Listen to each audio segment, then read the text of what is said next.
Hello, everyone. Welcome to Barca News. It is February 26, 2025, and it's been revealed the goalkeeper that Barcelona would like to sign in the summer transfer market. Also, Vitor Roque has completed his move to Palmeiras. And finally, Barcelona do have an alternative plan to register Dani Olmo in case the CSD case does not work. We have a lot to discuss. So let's begin.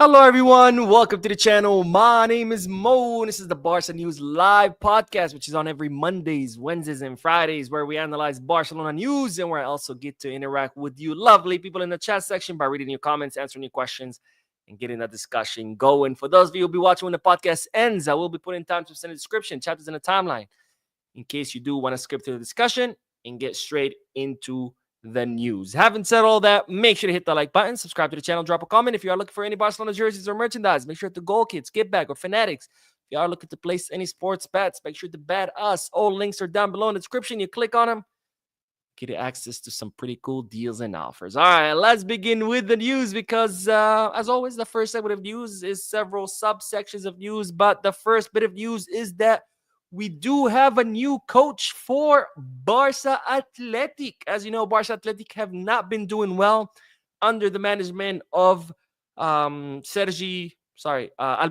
not Sergi, Albert Sanchez. In fact, they dropped all the way to 17th on the table. They're kind of, a little bit at risk of being demoted from third to fourth division. So therefore, Barcelona have decided to relieve Albert Sanchez from his duties as the coach of Barca Atletic, and they have assigned a new coach, which is Sergi Milà, and Barcelona confirmed this in the following statement that they posted on their websites and social media. Sergi Milà will be the new coach of Barca Atletic until the end of the season. The current coordinator of the 11-a-side football in the Blaugrana youth football structure replaces Albert Sanchez, who will now rejoin the club's technical structure. Sanchez was assistant coach of Barca Atletic alongside Rafa Marquez for 2 seasons, and last summer he took over the team as head coach. He will now continue to be linked to the club with new functions within the technical structure. So there you have it, folks. Barcelona officially announcing that Albert Sanchez has been relieved from his duties. He's not fired. He will remain at the club. Different position, though. He's not going to be the coach for Barca Atletic, and instead it's going to be Sergi Milà, who has been part of the youth programs or the youth structure or the academy, however you want to put it, for 20 seasons now. And he has coached different group ages, including the Juvenil A. And well, now Sergi Milà will become the Barca Athletic coach. Hopefully it'll go much better for him than it did for Albert Sanchez. And I'm glad to see that Albert Sanchez will continue to be linked with the club, because Albert Sanchez is another coach who has been in the academy for many, many years. He was mostly known, or his duties mostly involved, developing young talent. Unfortunately, his skills as a young talent developer did not, translate over to being a coach. Anyways, the next bit of news is a good one because, ladies and gentlemen, Andreas Christensen has officially received the green light from the doctors. He's officially out of injury. We'll see when he will play some minutes, but Christensen is no longer injured. He has been declared fit, and that's, of course, great news because Christensen only played 1 match all this season, was back in August against Valencia, if I'm not mistaken. He, of course, suffered that really serious injury to his Achilles tendon. He had to undergo surgery to repair that tendon. Once he came back from that injury, he immediately got injured again, this time to his soleus muscle. But thankfully, now he has recovered from that injury as well, and he will be available. And to think that there were people saying that Barcelona were faking Christensen's injury to register Olmo. In fact, there were some Barcelona fans suggesting that themselves. Like, can you believe that? Barcelona, quote-unquote, fans suggesting that Barcelona have committed fraud and broken the law by faking an injury to register Olmo. as I always say, who needs enemies when we have fans like the ones we do? Anyways, the next bit of news, or the next little bit of subsection, I guess, of this first segment is that Robert Lewandowski, with his goal yesterday against Atletico Madrid in a 4-4 draw, he has now scored 33 goals in 36 matches. And that's important because Lewandowski just matched his best season at Barcelona, which was the first season when he arrived. When he arrived, he scored 33 goals in the entire season under Xavi. The following season, he dipped to 26. Now he's back up to 33. And remember, we're still in February. We still have all of March, all of April, all of May. So it looks like this will be Lewandowski's best season yet.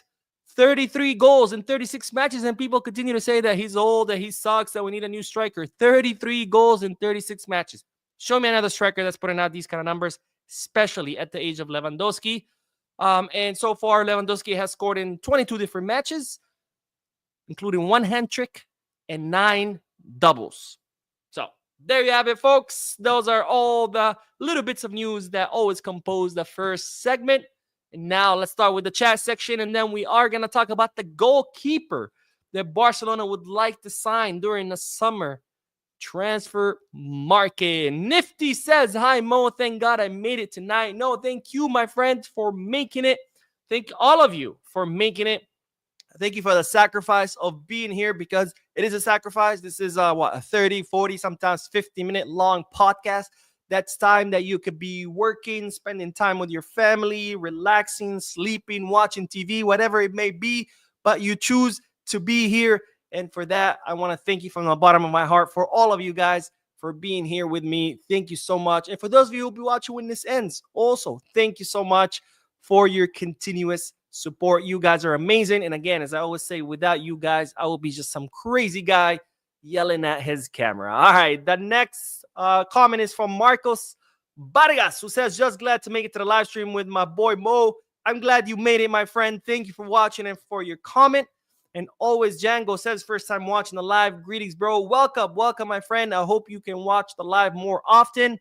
And Edwin K says, so glad we got out of that Roque situation. I think we were very fortunate, incredibly fortunate. I'll talk about it in a little bit. I don't want to get ahead of myself, but yes, we were 100% fortunate. And Noor Hassan says, Mo, what does Gabi provide when he was at his best? What is his best profile? When do you think he will be able to come back to his best? What he provided? Well, he was an attacking midfielder. He provided a lot of energy, a lot of intensity, good combination with his teammates, good runs from the second line, also defensive qualities. He was back to his best form after the injury, but then since he got that head knock, he's been just going through a bad form. Doesn't mean that all of a sudden he sucks. You know, people have very short memories. And it goes both ways, right? You can have a player who has 10 great matches. They have a bad one, and all of a sudden he sucks. He should be sold and get rid of him. Or you can have a player that has 10 bad matches, and then they have one great one, and all of a sudden they're the MVP. They're the best ever. I think Gabi's just going through a bad form. All players go through it. I think Rafinha is going through one right now. It's 3 matches in a row where Rafinha has not been the same. Does that mean that's it? It's over. Get rid of him? No. But B says, hey, Mo, saw some reports. Did Barca really sign Rayos right back? Ratiu, is there any truth to this? No, there is no truth to this. Winter transfer market is closed. It's impossible to sign anyone right now. So, no. If you see any reports of anyone being signed, it's impossible. There's no way. Maybe they can reach an agreement with someone to when the summer transfer market opens, we sign you. But right now, you cannot sign anyone outside the transfer windows. So, no, there is no truth to that. And Voice says, do you think Leroy Sané as a free agent will be good signing? The problem with Leroy Sané is his injuries. He gets injured a lot. But, I mean, as a free signing, and if he comes accepting a low salary, I say why not? But I don't see Leroy Sané wanting a low salary. Anyways, let's get back to the news. Because, ladies and gentlemen, we do have to talk about the goalkeeper that Barcelona would like to sign. As you know, Barcelona are in the market for a new goalkeeper. We have Ter Stegen, who has spent all season or most of the season injured. He had to undergo surgery. He's doing well in his recovery. They're even expecting him to be back before the end of the season. But of course, we don't know how he's going to come back.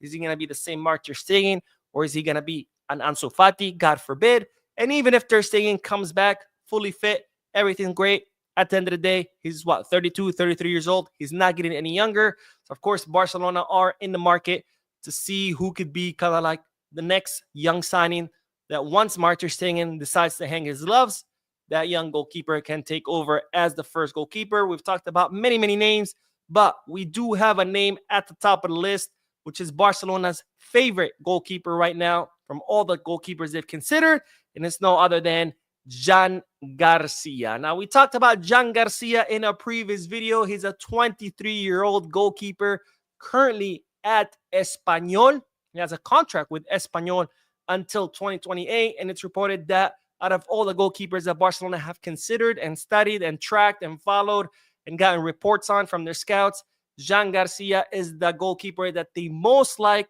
for mainly two reasons. I guess three reasons. The number one reason is his age. He's 23 years old. That means he has his whole career ahead of him. So that's a perfect signing to bring someone to the club so they can be here for the next 10 plus seasons. Also, his development.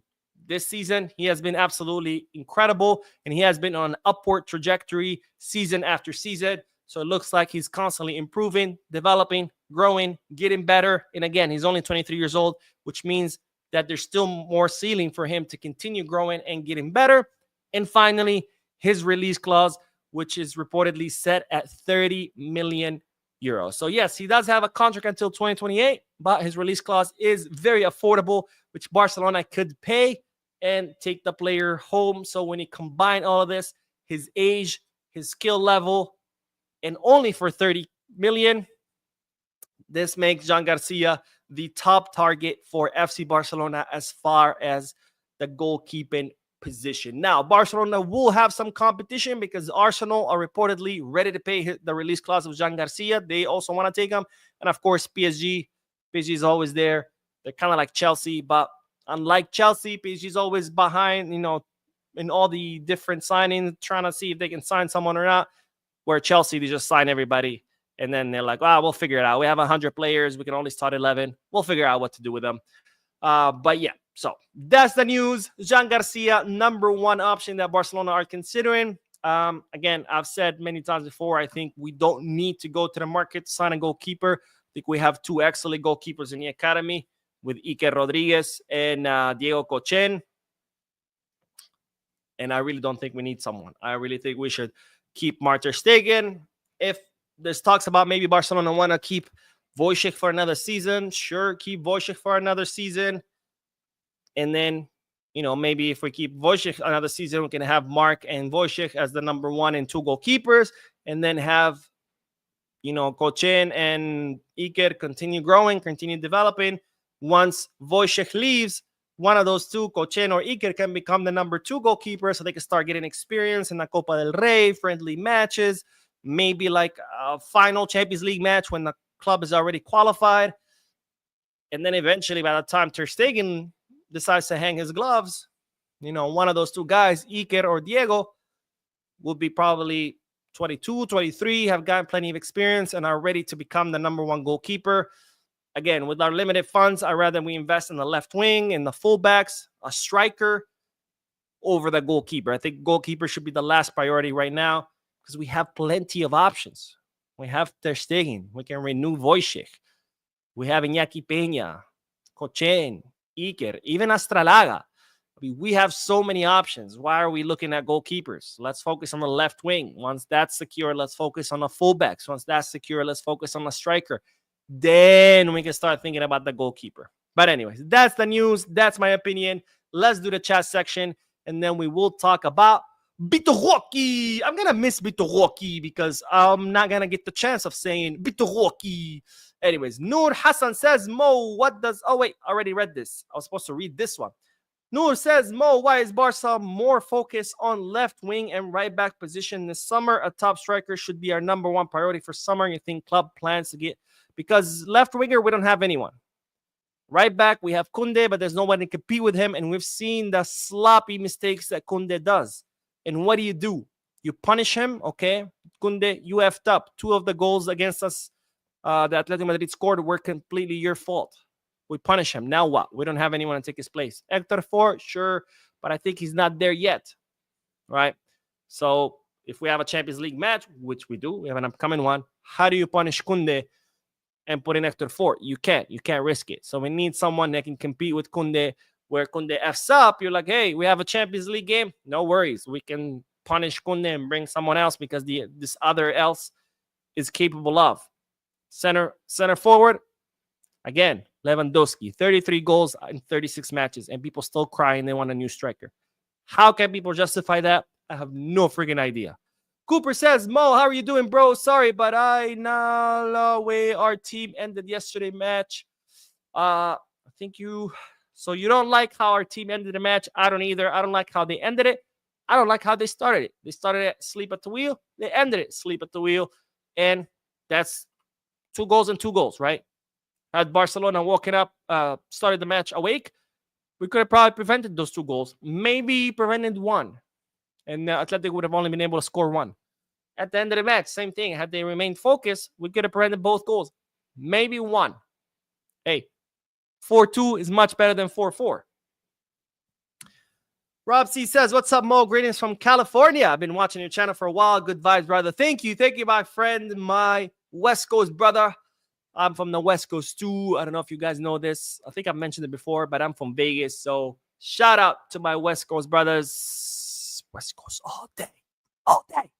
All right. Raul Davidson says, hi, Mo. It is good to be here. This is Raul from Nigeria. You are the best. Keep up the good work. Thank you, my friend, for your comment and for watching. And with that, let's get back to the news because we do have to talk about Vitor Roque, who I'm going to miss saying his name. And why do I say I'm gonna miss saying his name? Because, ladies and gentlemen, Vitor Roque has completed his move to Palmeiras after quite the drama. Lots and ups and downs. Of course, I kept you up to date with every little bits of news from the first moment. Remember, during winter transfer market, Palmeiras made that offer. Roque said, absolutely not. I'm not going to Brazil. That's a step back. I made it all the way to Europe. I'm not going back. And then it seemed like it was all going to fade away. And then Bakambu takes Vitor Roque's spot, becomes a starting center forward. Then Real Betis signed Cucho Hernandez. So now you have 2 center forwards ahead of you. And now, of course, all added up to Roque deciding, okay, I'm not going to get minutes at Real Betis. I'm definitely not going to get minutes at Barcelona. I guess the best option is to go back to Brazil. So he accepted Palmeiras' offer, negotiated with them, accepted it. Barcelona, of course, accepted the offer as well. Everything was good to go. And then La Liga decided to block this move because for some idiotic, retarded rule that La Liga has, in order for Barcelona to offload Vitor Roque, Roque needed to go back to Barcelona, get re-registered as a Barcelona player so Barcelona can then offload him. Because that makes sense, right? Let's occupy a full slot on the team. Let's occupy a spot on the wage bill for a player that is literally about to leave. Like, absolutely no sense. Of course, Barcelona went to FIFA. They got the green light. They went to UEFA. They got the green light. Both bodies said, yeah, of course, he's your player. If you want to sell him, sell him. If he's for it, if everybody's on board, go for it. So Barcelona did just that. They went, they got the green light for both bodies, and now the deal has been completed. Now, the funny thing about all of this, it's reported that La Liga is absolutely fuming. They're so mad. They said that what Barcelona did was disrespectful because they went over their head. You know, they went past La Liga to UEFA and FIFA, which, of course, trump La Liga. It goes La Liga, Royal Spanish Football Federation, UEFA, FIFA. So La Liga are upset that Barcelona went over their head. And Tebas apparently is furious. It is like, why? Who told you to make up this idiotic rule that even FIFA and UEFA were like, huh? He's your player. If you want to sell him, sell him. Why does he have to come back, re-register, and sell him? So why are they mad at? By the way, how many times have I made videos about Javier Tebas making statements, always talking about Barcelona's finances, be like, Barcelona need to make more money. Barcelona need to reduce their wage bill. Barcelona need to offload players. And here's Barcelona saying, okay, we're going to offload Vitor Roque. He's going to improve our finances because we're going to make 25 million euros.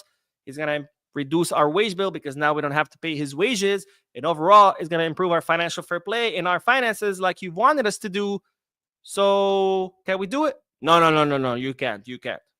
It's like pick a lane, La Liga. But anyways, F La Liga, F Javier Tebas. Barcelona got the green light from FIFA and UEFA, and therefore it's official. Vitor Roque has signed the contract, and it's only a matter of hours for him to hop on a plane, fly back to Brazil, and this nightmare of a chapter will be officially over. Now, this is the best part because Gerard Romero has revealed the actual figures of the deal, and actually Barcelona are going to get 25.5 million euros fixed, and there's 5 million euros in variables. So Barcelona could potentially end up making 30.5 million euros. And how much did Barcelona pay? 30 million euros fixed. So Barcelona will be able to recover their entire investment that they put into Vitor Roque. So that, of course, is great news. Now, what we don't know yet is what Barcelona agreed with Real Betis. Because remember, Real Betis wanted compensation. When the transfer market is closed, they're about to lose a player. They can't sign anyone in his place. So they wanted money. Palmeiras said, sorry, we're not going to pay you any money. Barcelona said, sorry, we don't have money to pay you. So they were negotiating some kind of deal. Maybe Barcelona let go of a percentage of update because Barcelona owned 50% of the rights in update. So maybe they forgo a little bit. Maybe they gave them the first right to sign a Barcelona player on loan. We don't know yet what they've agreed on, but it's a matter of hours for this deal to be done. Roque will go back home. Barcelona will be able to recoup their investment. And guess what? With that money that Barcelona going to make off this deal, Barcelona going to be able to register Iñigo Martinez, his contract renewal. And this is the biggie, Lamine Yamal's contract renewal, which will be completed this summer when Lamine Yamal turns 18.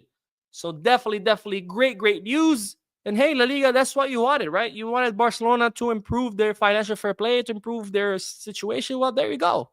That's exactly what they're doing with this. So why are you mad? We're just following your advice. Right, Tebas? Anyways, let's get back to the chat section, and then we will talk about the registration of Dani Olmo, since we are talking about financial fair play and La Liga and Tebas and all those idiots. Noor says, Mo, I cannot disagree with you on Lewa and Flick system would create much more chances, so the goal count is high. But this system leaves us vulnerable in defense, so we have to finish more chances. Okay, I don't think I understand what you're trying to say. Okay, yeah, the Flick system does create chances, but you still need someone to convert them. And who's the one who's converting the most? Lewandowski. So where's the problem? 33 goals in 36 matches. Again, if it leaves us the vulnerable defensive, sure, it does. But again, what does that have to do with Lewandowski? He's converting the chances he's getting. Now people say, oh, well, he misses a lot of chances. Sure, all center forwards miss chances. But if you look at the percentage of missed chances, Lewandowski's up there with Haaland and Jokic. So Lewandowski's missing as much as Haaland and Jokic. So is it Lewandowski sucks? So that means Haaland and Jokic also suck? Or is Lewandowski just putting up numbers the same as the other guys who everybody wants to sign? You know, pick a lane. You can't have it both ways. All right, let's see. We do have a donation from Edwin with a very generous donation. Thank you, my friend. But Edwin says, what is the club's overall debt situation? Will we ever see the day when the club recovers from it? The debt is 1.3 billion euros. It's pretty hefty. It's pretty big. Is there a day that we're fully going to recover? Probably not, because businesses, companies, corporations, they always carry debt. It's just part of the operational expenses. You know, you can't pay for everything in cash. Plus, you don't want to pay everything for cash because then you dry up your cash reserves. So you're better off borrowing and then carrying debt. Is just part of the business. But we do have to reduce it because 1.3 billion is just not healthy. It's just not healthy debt. We need to reduce it. Are we ever going to be able to reduce it? It's going to take many years, especially now that we're barely recorded any profits. So we need to get to a level where we've increased our revenue so much and reduced our expenses that we have enough margin of profits that we can start paying off this debt and not just pay the minimum of each loan. And that's going to take some time. I think once our stadium is fully open, like in 2026, they're saying that's going to help a lot. If Barcelona start winning trophies under Flick, that's going to bring more TV viewership money, more merchandising money, more sponsorship money. So all that can eventually increase Barcelona's revenue, which hopefully would increase our profits. And then with increased profits, we can pay off these loans a little bit faster than what we're currently doing, and then eventually shrink the size of the debt. It's going to take many years and lots of work, but I think it's achievable. Are we going to pay it off completely? No, because no company does that. I mean, football clubs on average carry about 500 to 600 million euros in debt. A lot of the players they sign, a lot of times it's financed, right? Stadium finance, when they do work on their stadiums, any acquisitions, a lot of it is financed. So it's normal to have debt. Obviously, 1.5, 1.3 billion is a lot. We do need to reduce it. It's going to take some time, but it's doable. Assuming that Laporta doesn't keep making blunders like signing Vitor Roque or signing Ferran Torres for 55 million, So, anyways, let's see. Actually, let's do a couple more comments because I only did 2, and then we'll do the last bit of news. But Solitude says, I think left back should be a higher priority for us than right back because at least 4 is all right. But if you see our left back, we have Balde and Gerard Martin, who isn't exactly that good. I disagree. I think Gerard Martin gives us a really good defensive profile. What he doesn't give us is attack because he's not an attack. He's not a fullback. He's a left back. Right. And I think that's why Gerard Martin gets a lot of hate because, people want to see your traditional Barcelona fullbacks, the ones who can run up the flanks, dribble. Woo, my allergies are kicking my butt. Someone with lots of speed that can dribble, that can stretch out the field, that can make those crazy crosses. And Gerard Martin is not that. Gerard Martin is a left back. He's a defensive left back. He's great at defending, but he's not going to give you that offensive prowess. So I disagree that Gerard Martin is not that good. I think he gives us a profile that we don't have, right? Because Balde, attacking profile, Hector Fort, attacking profile, Kunde, attacking profile. Gerard Martin is the only one who can give us some defensive solidity in the back. So I think Gerard Martin is a great option to have, like in yesterday's match. You're up 4-2. It's getting chaotic. The other team is attacking. Hey, let's bring out Balde. Let's put in Gerard Martin so we can have a more solid defensive backline, right?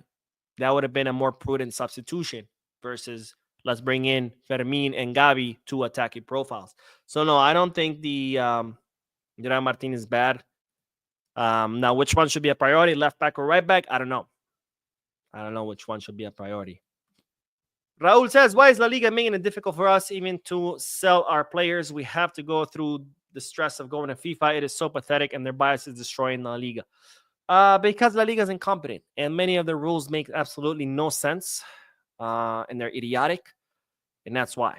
It's not like some, and that's why so much talent is going away. By the way, we're not the only club being screwed over by these idiotic rules. Almost every club in La Liga is too, right? All the clubs except Madrid have financial fair play problems. All clubs are struggling to register their players. This is a problem that's happening all across the board because La Liga are idiots. They're ran by an idiot, Javier Tebas. And as a result, we have idiotic rules. Joe says, the other strikers you mentioned have pace to press and make runs in behind, and overall play is just better than Lewandowski. Well, here's the thing. Does Gyökeres have more press and runs? And sure, absolutely. But at the end of the day, a center forward's job is to score goals. Is Lewandowski scoring goals? Yes. Could he be better if he was younger and he can help with the pressing? Absolutely. But does that mean that's it? He's done, he's finished? Same thing. Like a goalkeeper's job is to stop shots. Maybe you can have a better goalkeeper who can, do some fancy footwork and dribble a couple of attackers and then make a great deep pass. Sure, that'd be great. But if he's doing the job and he's stopping all the shots coming at him, does it mean that's it? He sucks because he can't do fancy footwork? Anyways, let's get back to the news. Let's talk about Dani Olmo, because it's been revealed what Barcelona's alternative is in case the CSD does not rule in our favor. Now, as you know, Barcelona are currently in the CSD, which is the highest court of sports. So it's kind of like the Supreme Court, quote unquote, but only for sports matters, to figure out whether Dani Olmo and Pau Victor should be registered, right? Dani Olmo and Pau Victor's registration were set to expire on December 31st. Barcelona sold the VIP seats before the deadline. They presented the contract to La Liga. La Liga said, we need guarantees of payment. Barcelona got the guarantees of payment, but by then it was past the deadline. So Pau Victor and Dani Olmo got deregistered. And under the rules, you cannot register a player twice in the same season. So therefore, Dani Olmo and Pau Victor were left without registration. So Barcelona brought the case to the CSD, claiming that Olmo and Victor should have been registered, that La Liga should have accepted the paperwork they submitted for the VIP seats, which was submitted before December 31st. And of course, La Liga are alleging, no, you submitted the guarantees of payment too late, so they shouldn't be registered. The judge, all the paperwork has been submitted. The judge will look over it, and then a decision will come down in April, which we're only about a month and a week or two away.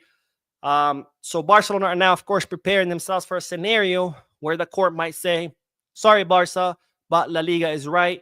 And now Dani Olmo and Pau Victor will not be registered. And then they're going to spend the end of the season without registration, which, of course, would be a big blow for Barcelona, because end of the season is when most competitions will be decided, right? We're going to have, by then, by the second leg of the Copa del Rey semifinal, we're going to have semifinals of the Champions League, assuming we make it that far. And of course, La Liga, you're coming down to the last stretch of La Liga. So you need all your players, as many players as you can have, in order to stay competitive in all the leagues. So now Barcelona are considering alternatives. And well, it's reported that Barcelona would be willing to go to the judicial courts to keep Dani Olmo and Pau Victor registered. Now, you say, what's the difference? Again, the CSD is the highest court, but only for sports matters. So in the sports arena, they have their court system that only rules on everything related to sports. If they fail, there's no higher court than a CSD. So there's no one else to turn to within the sports bubble or within the sports world. So they would have to go to the ordinary justice courts, the courts that are, open to the public, where you can sue for other reasons that are not sports related. And Barcelona will be willing to go to the judicial courts, which kind of like what they did with Gavi. So my guess would be they would probably bring a case based on labor law, which will be the rights of the players to play, and saying that La Liga is, because every human being under the law has a right to work. So it would be kind of an argument along that side, where La Liga is depriving Olmo and Pau Victor from their rights to work, because at the end of the day, football player or not, they're workers. That's their job. They're employees. So that would be the argument.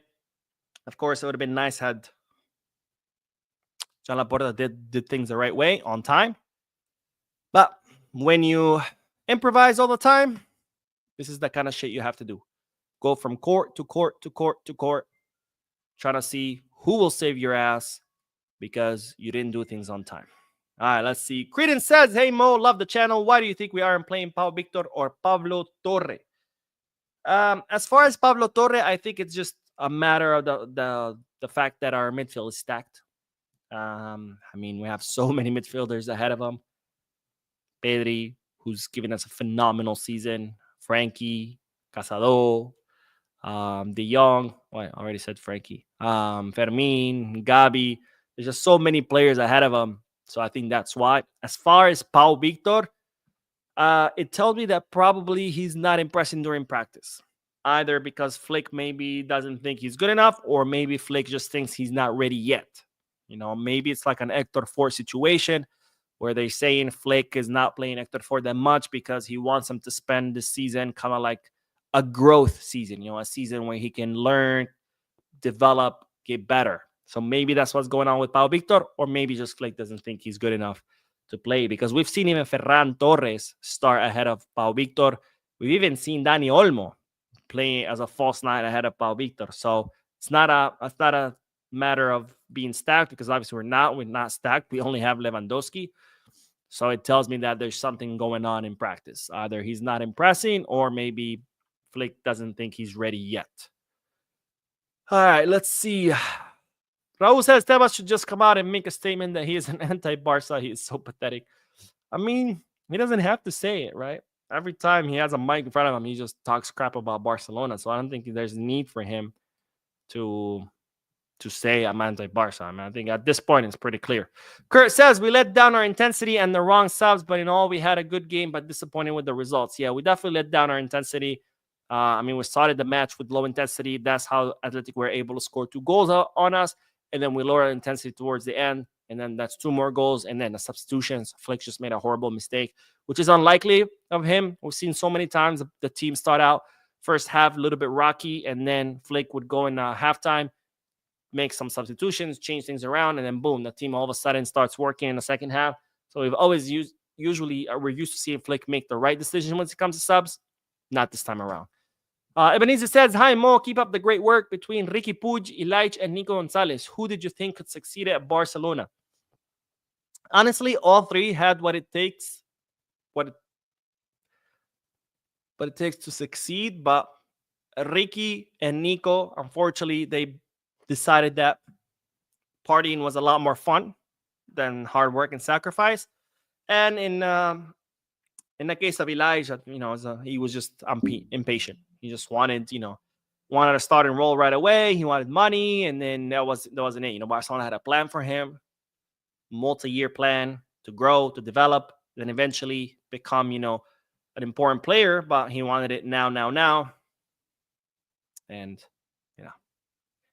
we saw what happened. Jorge says our lawyers are showing to be the MVPs of our season after all the blunders Laporta makes. Yeah, seriously, our lawyers are saving our ass time and time again. So, that's where we at right now. Anyways, that is all, ladies and gentlemen. Thank you so much for tuning in. Thank you for your comments, your likes, subscriptions, your donations. I will be uploading another video after this one, so stay tuned to the channel. If you haven't hit the like button yet, make sure you do. It's a great way to support the channel. It makes the YouTube algorithm recommend the video to people who've never seen it. And if you haven't subscribed yet, also make sure you do. Anyways, I will see you in tonight's video. And as always, Viscar's.